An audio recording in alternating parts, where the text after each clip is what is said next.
O movimento Tiny House, ou movimento Casas Pequenas, se originou nos Estados Unidos e ele defende o viver simples em pequenos espaços. É um movimento arquitetônico e social que abrange casas menores que 37 metros quadrados. Ele tem em seus fundamentos os princípios que são economicamente seguros, onde uma família não precisa se doar tanto de dinheiro para poder conseguir uma tiny house. As tiny houses giram em média de 40 a 60 mil dólares. Ele também preza a comunidade, porque geralmente as tiny houses são compartilhadas em estacionamentos, ou eles chamam de tiny community. Bom, essas comunidades abrangem em média 100 a 80 casas, se for uma comunidade muito grande, e de 20 a 40 em comunidades pequenas. Outro princípio das tiny houses é a mentalidade de consumo, focando principalmente na essência e no valor das coisas e no que realmente a gente quer ter perto. A série Tiny House da Netflix tem vários conceitos de casas pequenas, desde as que prezam mobilidade às que têm fundações, mas eu dividi elas em 3 conceitos base. O primeiro delas é a filosofia de vida Tiny House, onde as famílias priorizam aquele conceito de viver em constante comunidade ou até mesmo diminuir o consumo que eles têm. Sendo não necessário, eles estão passando por alguma dificuldade ou ter passado por alguns problemas em suas vidas, dependendo do consumismo. As que entram na filosofia de vida são a episódio 2, episódio 3, episódio 7 da primeira temporada e episódio 1 e 4 da segunda. Entre as que prezam filosofia, o episódio 2 da primeira temporada apresenta o conceito jovem, que é muito popular nos Estados Unidos. Por quê? Porque os jovens, eles mudam para essas tiny houses quando começam a ter sua independência. E prezando também o econômico, um pouco do econômico, para poder juntar dinheiro para viajar, viver o mundo, conhecer pessoas novas e não depender somente em seu dinheiro em uma casa. Eles não criam fundações nesses locais e podem viver livremente com seu conceito de liberdade. O episódio 7, também da primeira temporada, abrange um conceito peculiar. É um casal que não quer ter filhos, mas tem cachorros. Eles querem mudar para essa filosofia tiny house, mas não pensando num futuro muito longínquo. Assim, eles conseguem juntar dinheiro para, quem sabe no futuro, morar numa casa maior. A série se passa nos Estados Unidos da América, o país conhecido por ser o país do capitalismo. Lá, o conceito de dinheiro é muito valorizado. Um desses conceitos é que eles não recebem por mês, e sim por horas trabalhadas. Prezando nisso, a saúde dos Estados Unidos também é um ponto, onde não tem saúde pública e a saúde lá é muito cara. Um plano de saúde é quase indispensável nos Estados Unidos. Por conta disso, há vários problemas econômicos no país em questão de sociais. Por exemplo, se você tiver um problema de saúde muito grave, é bem provável que você perca muito dinheiro. Visando nisso, as tiny houses conseguem ajudar essas pessoas que perderam muito dinheiro ou que querem juntar uma grana para caso houver alguma necessidade no futuro. Os episódios que entram nessa via econômica são os episódios 1, 5 e 6 da primeira temporada e os episódios 5 e 7 da segunda. O primeiro episódio da primeira temporada abrange um conceito de casais mais unidos. Eles não estão passando por alguma dificuldade, mas têm medo de passar no futuro. Então eles juntam seu dinheiro e moram numa tiny house, onde não tem tantas preocupações. Outro modelo de casa que me chamou muita atenção é a casa que tem fundações, a única casa até agora na série que apresenta esse modelo de fundações. Eles planejaram essa casa pequena com fundações priorizando a hipoteca dos Estados Unidos, que também é muito cara. Assim, eles podem priorizar a família sem gastar um dinheiro muito grande com a casa. Mas um problema dessa casa é que os construtores da série não pensam muito no futuro da família. A casa que é feita muito para as meninas do casal, mas não abrange o conceito que elas vão crescer ou não. Tá, tudo bem, as tiny houses podem até ser temporárias, mas como a casa tem fundações, quer dizer que eles não querem sair dali tão cedo. Pra mim, esse é um ponto muito negativo da série, principalmente desse episódio. Outro ponto nesse episódio que me chamou muita atenção foi o conceito de móveis deles. Eles, antes de pensar na bebê do casal, colocaram uma escada, que pode ser muito perigoso. As tiny houses, elas têm, por ser pequena, estilos de móveis muito peculiares, o que acaba talvez gerando problemas para a tiny house. Um desses problemas podia ser visto no primeiro episódio da primeira temporada, onde eles constroem uma sacada externa.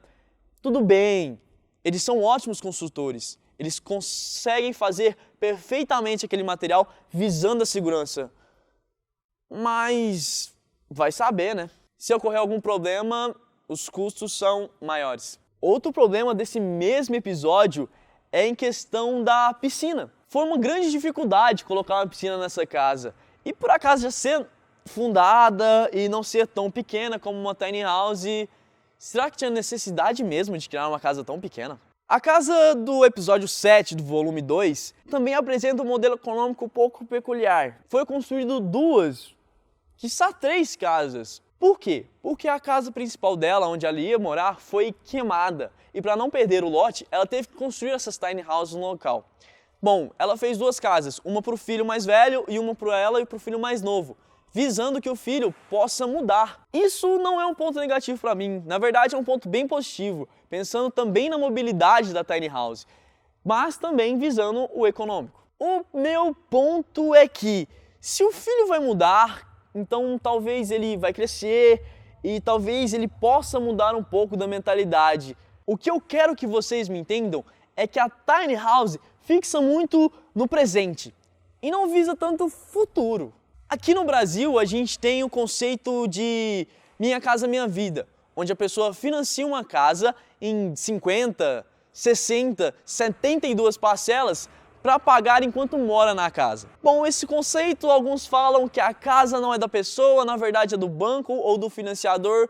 Bom, mas a mentalidade que a pessoa tem morando numa casa própria é muito diferente. Ela sabe que ali ela pode contar com todo um seguro, que aquela casa é dela e que se ela quiser, ela pode modificar aquilo durante anos, porque pode ter espaço, tem margem para crescimento. Na tiny house isso não acontece.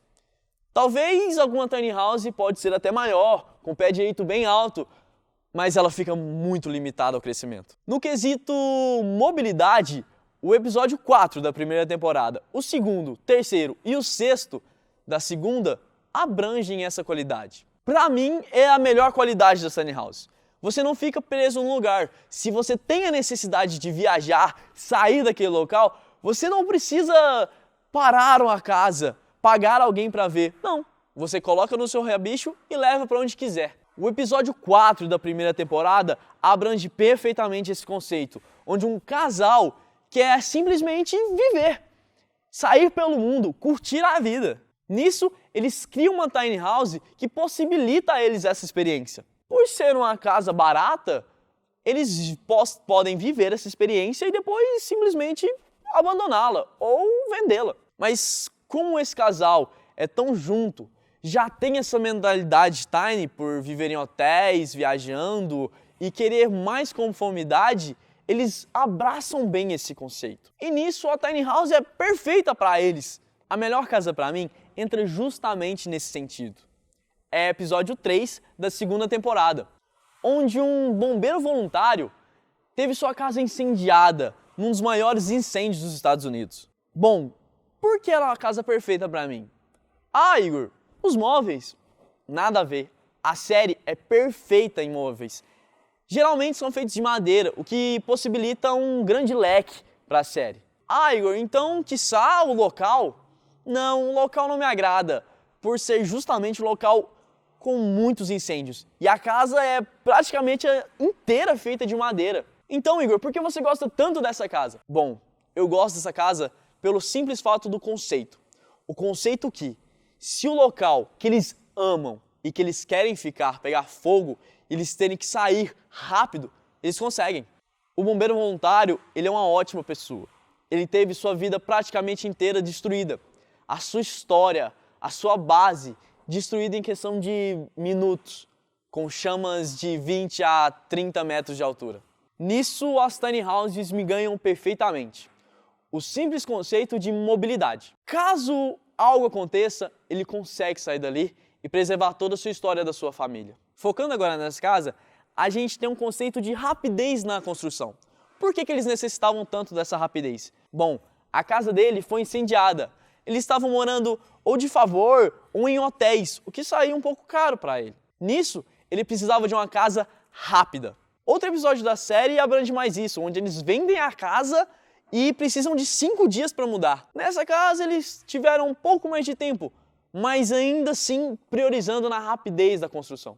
As tiny houses pegam muito do modelo de construção norte-americano, um modelo rápido, um modelo conceitual, um modelo que não vai falhar. Outra coisa muito importante das tiny houses nos seus conceitos são os móveis. No conceito de mobilidade, uma coisa que a limita é a largura das casas. Nos Estados Unidos tem limite para onde a casa pode ou não chegar na estrada. Isso é um fator que a limita, mas não impede. A madeira nos móveis e o conceito tiny house e até a longevidade de outros conceitos, como os trailers dos Estados Unidos, já tem conceitos passados que são usados nas tiny houses para aumentar. Nisso, uma casa de 2 metros de largura pode ter 4, 5, quiçá até 6 metros. Outra coisa bem legal das tiny houses é que, dependendo do que você quer, ela pode apresentar espaços dinâmicos. Bom, como no episódio 4 da segunda temporada, onde o casal de pessoas um pouco mais altas queria o conceito da tiny house.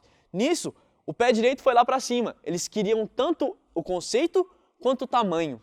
E a tiny house conseguiu abraçar esse conceito. Outro que pega bem esse conceito é o episódio 3 da primeira temporada, onde um casal quer se mudar para Nashville e tem 2 filhas. Nisso, eles fazem uma casa pequena, com espaços até um pouco apertados, mas consegue ainda assim abranger toda a família, colocando até mesmo um piano na sala. Bom, a série é muito boa, mas eu ainda acho que tem alguns conceitos falhos ou que não me agradam até. Eu até recomendo, mas não como forma de base da pessoa. Os móveis são legais, porém a gente é engenheiro e móveis não é com a gente. Focando mais nesse estilo de móveis, a série abrange muito isso. Ela foca muito nisso. As escadas, por exemplo, viram armários. E como eu já disse, a gente pode até pensar nisso para uma casa, moldando ela conforme os móveis que vão ter ou não.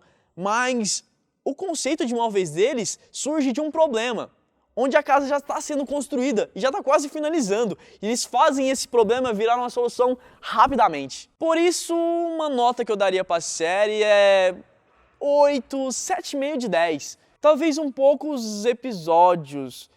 Tem uns que não fazem sentido. As pessoas simplesmente não precisam daquilo, mas querem. Como um episódio em que um casal de idosos, pela filosofia Tiny, principalmente da mulher, o homem não tem nada satisfeito com isso, mudam-se para uma casa tiny, mas querendo muito os 3 filhos mais velhos que viajaram e estão fazendo faculdade, e talvez venham os 3, ou talvez venha só um, ou talvez não venha ninguém. Será que não seria melhor eles morarem numa casa normal ou num lugar mais afastado?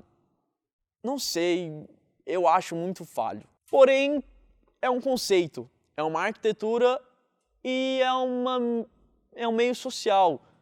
Então, se te agrada, a Tiny House é excelente para você. E é isso. Muito obrigado.